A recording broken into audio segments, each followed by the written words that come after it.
KCMO Talk Radio. Now on FM at 95.7. It's time for What If Wednesday. What if, instead of having you on this radio station, there was somebody else? All right, 3 questions on a What If Wednesday. John, Anthony, what is on your rundown? What if Jerome Powell wasn't the Fed chair? As if Don was saying there about what if we replace you? Actually, the question should be, what if Trump doesn't fire Jerome Powell? What if Trump doesn't fire Jerome Powell? Well, the markets else was there? Will skyrocket, and that's what you're actually seeing this morning. The Dow is up 1,000 points after Trump softened his stance on Jerome Powell yesterday, and also this thought that he may be softening a little bit on the tariffs with China. So the Dow is up 2.5%, 1,000 points. S&P is up 3%. The NASDAQ is up 4%, 636 points, 23 minutes into trading so far this morning. So the whipsaw of the stock market continues into another day. And if you didn't hear Trump talk about Powell, it was actually very funny. He does the whole, oh, no, he's fine. Nothing to see here. He's doing just fine. So you have no intention of firing Jerome Powell because your economic advisor Kevin Hassett a few days ago said that you and people in the White House were studying this idea of possibly before his term ends. No. Do you have any plans on doing it? None whatsoever. Never did. The press runs away with things. No, I have no intention of firing him. I didn't call him a loser. I didn't call him too late, Jerome. I didn't do that. Nope. The press is just out of control. Like, he's right. The press is out of control. But the guy was, like, trashing Powell for a week in every other truth post that he had up there. And Trump's now like, nah, it didn't happen. Jerome's fine. We're getting lunch today. It's all good. I got him a MAGA hat. I signed it for him. The whole deal.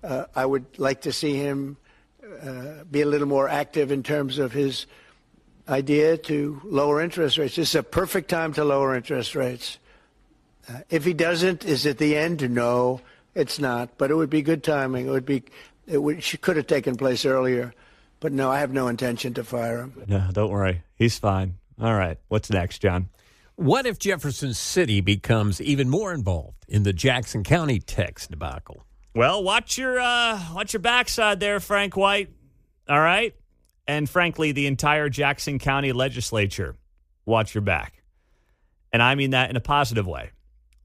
We need the legislature to get more involved. There are 2 bills that Mike Kehoe talked about that will hopefully be on his desk in the next couple of weeks. And if you missed the conversation with Mike Kehoe, the governor of Missouri, that will be up on the podcast after the show.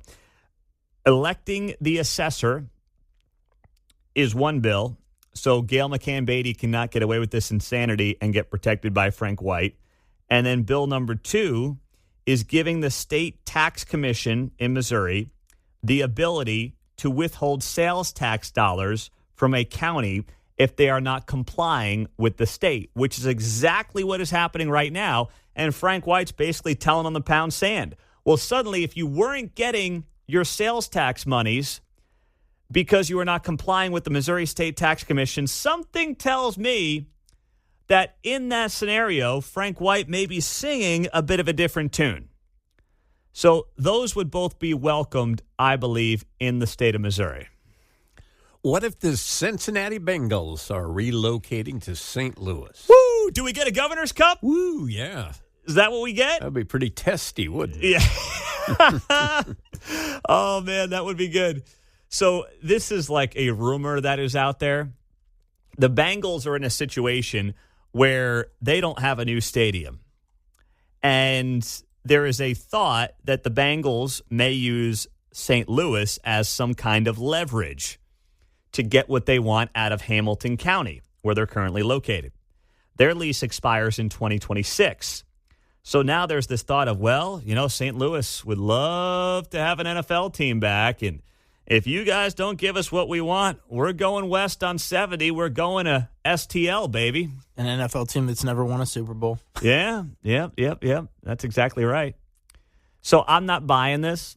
This is all leverage that is being used in Cincinnati. And we also asked Kehoe about this morning, and he basically said, we're happy to be involved in economic development, but There's no evidence to suggest that St. Louis is eyeing this. And I talked to a couple of people in St. Louis yesterday, and they all admitted, I thought they were going to do the whole, we might be back in the mix. And they were like, nah, we're just being used. That's all this is. We're being used and abused. They're not buying it in St. Louis. But think about what's going on. These stadium issues are not unique to Kansas City. They are across the country right now, and they're of all different city sizes. Chicago doesn't know what to do with the Bears. They've got a mess up there.